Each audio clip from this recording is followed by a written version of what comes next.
down.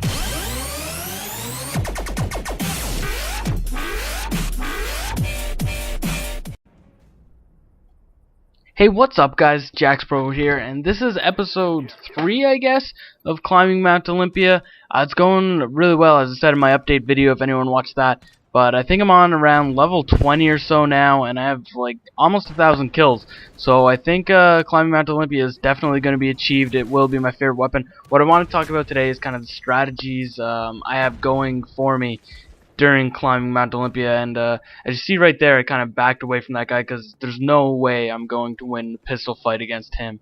He has height advantage on me, he's got cover. Right here is a fight that I want to take, and that's what I'm learning going through this whole process of only using a shotgun.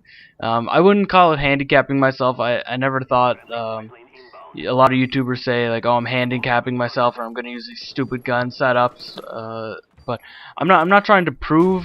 Like that guy there, I wait and let him go. I call him out to my team and say, guy, I'm on a rail on A and whatever. But yeah, I never thought when I started this that I was handicapping myself. A lot of people think that. They're like, oh my god, you're crazy for using a stupid setup. But that's kind of the anti-purpose, I guess, that I had when I first started this. Because I started this kind of on a serious note, that I wanted to see if it could actually be done, that someone could use a completely different weapon that they never hardly even used before, regarded as one of the worst in the game, and still do well with it, maintain their not credibility, but maintain their stats and maintain all that stuff. So what I'm finding now, my kill death went down a little bit. A lot of it had to do with not unlocking things right at the start and having really bad solo games. But when I gang up with the team like I normally do, like in this game here, it's just easy mode. It's so much easier playing with the team, and I really find that when I'm using the shotgun, because I find one of my strengths is kind of going around flanking the enemy, and even though I might not be able to shoot them because I can only get within about 10 feet of them, I can do stuff like this and flank around, and if I don't get them, then I call them out, so everything goes well. What I'm using in this game here, I believe it's Flak Jacket, Sleight of Hand, and most likely Ninja. That's kind of my go-to class. I'm going to do a class setup video where I overview the 9 classes I'm using during climbing Mount Olympia. I also sped up parts of this game. The second round, the whole other team backed out. It's team tactical demolition, so that's why there's only 4. And the whole other team backed out after the second round, so the second round was very quick, so that's I sped up some parts. I also sped up the parts where I'm waiting for a care package.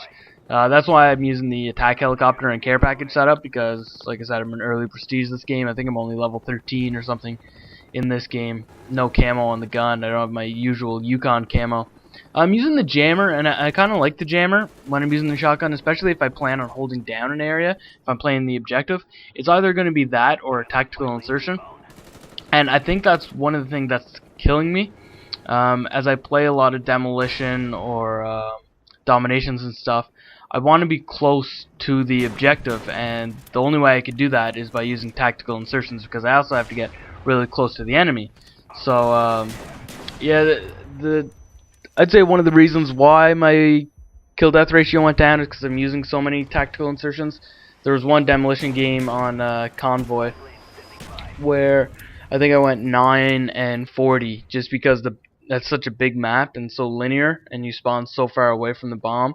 We ended up getting the close bomb first, so we had the huge sprint to get to the fire bomb, and yeah, the tactical insertions, it killed me. And there's so many long lines of sight that everyone just has the upper hand on you. But Zoo is a great map for a shotgun. I think I haven't had a bad game on Zoo yet, because even for the long lines of sight, like the monorail and up above this area and over on the canyon and stuff, I really shouldn't have shot at that guy so early. That was kind of a mistake I made pretty quickly, but you'll see sometimes I control the engagement pretty well, I guess. My accuracy on the Olympia, I think it's around 70 or 80%, because I hardly even shoot the thing unless I know I can hit it. Same thing with this engagement here. I really should have either took out my pistol earlier or went down to that little chasm and creeped up and flanked them. That's the big thing with using shotgun, is knowing the flank routes. But at the same time, I hate using marathon. I'd rather use flak jacket or something like that because it's such a better choice in that perk slot. I don't want to handicap myself by using marathon. Flak jacket is great if you see claymores and stuff. And I mean, you might be saying, well, run marathon and hacker, but I don't like running hacker because I hate hearing my own footsteps. Use Astro A40, so you can hear literally everything, and hearing your own footsteps makes you not hear the enemies. So I like isolating it, so I only, when I hear footsteps, it's either my teammate or the enemies, I eliminate myself. So I guess I'm kind of handicapping myself again by not using hacker. I may experiment with it. I use it if I'm playing search and destroy, which is also a bad choice if you're using the Olympia. A lot of the times you're just caught in a fight where there's no way you can win it, and it's kind of depressing. You'll run out, as I like in my live com, you'll run out and all of a sudden you're dead, and you know that sucks. I'm kind of just rambling about my stories of climbing Mount Olympia. If you guys have any specific topics, any questions, a Q&A of what it's like to only use a shotgun, leave it in the comments, because I enjoy talking about that. I'm also going to do a session of live commentaries. I don't know when I'm going to get around to doing that, whenever I have time to play 5 or 6 games in a row. But right now I've been pretty busy with work and all that stuff.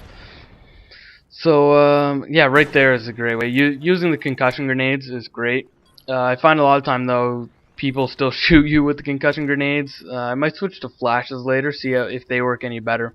But we'll have to wait and see. This whole experiment is about experimentation. So I'm really open to see what class ideas you guys have. If you guys have any ideas for what I should use with the Olympia, stuff like that. Because I kind of have the standard. I have flak jacket, sleight of hand, ninja, and then I have ghost, sleight of hand, ninja, and it's kind of lather, rinse, and repeat. Once I do the class setup videos, I really want your guys' input on what classes I should run and stuff, because before we know it, time's gonna be run out, and climbing Mount Olympia will be over, and I'll be back to using my FAMAS dual mags. So anyway, guys, just a quick update on climbing Mount Olympia. Let you guys know what's going on. Right here is a good example of how I control the engagement. I just run by those guys and just wait here, hoping he's gonna come, but he never does. If he did, then I'd be ready for him. So the game's wrapping up. Like I said, it's a quick demolition game. I think my final score is 28-5, which is one of the better games I had with climbing Mount Olympia. But there's been some bad games, like I said, that 9-40 on convoy demolition. That was rough games. So anyway, guys, see you in episode 4 of climbing Mount Olympia. As always, I'm JackksPro, and I'm out.